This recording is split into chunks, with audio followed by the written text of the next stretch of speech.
Drones are the must-have gift this year. You've got sons, I've got sons. I can't say what my boys are getting this year, obviously, because all of those gifts are coming from Santa Claus. But I have a feeling I'm going to have a drone-heavy house. I have a funny feeling you're going to have some drones under your Christmas tree this holiday season, Stephanie, but I'm not sure I want to see you piloting some of those drones. We'll talk about that later. But literally, these things are flying off the shelves right now. Two industry officials tell us that Amazon has been selling more than 10,000 drones a month recently. The company has not confirmed that, but that's a really big number. So there's a very good chance that a lot of Americans are going to be getting a quadcopter this holiday season. The fear out there is there's so many drones in the air with unmanned aerial systems getting so sophisticated that there's a growing risk of accidents, and we've seen that in recent weeks. A couple of high-profile events. Just in November, a drone struck and injured a woman at a Florida antique show. You had a small copter flown at a TGI Fridays there in New York cut the nose of a news photographer. You also had separately in September a man arrested charged with flying a drone within 50 feet of a New York Police Department helicopter. And separately, perhaps scariest of all, an airline pilot reporting a flight into New York's LaGuardia Airport in September almost hitting a drone.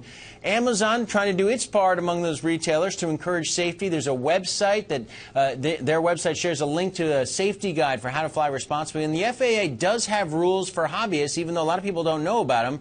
You can't fly above 400 feet. You can't fly within 5 miles of an airport. You got to fly within line of sight. You got to be seeing your drone at all times.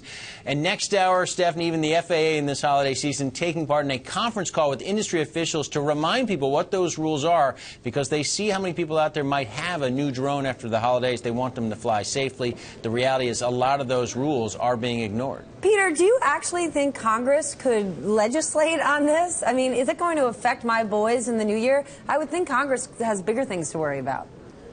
Well, the reality is that you've got a lot of members of Congress who are actually pushing the FAA to move even faster to try and improve the use of drones, particularly commercial drones, Stephanie. That's where there's real business here, not just the hobbyists, but you've got the FAA ruling as soon as the end of this year. They're supposed to put out a new rule regarding smaller drones for commercial use. Big interest there. So far, they've been allowing waivers. They've allowed one-off exemptions for the movie industry, for the energy industry, to observe pipelines, for example. But right now, other than that, commercial drone use is not allowed in the United States. We're waiting for the FAA to issue this rulemaking by the end of the year, perhaps give a little bit better clarity as to exactly how commercial users of drones can fly in this country.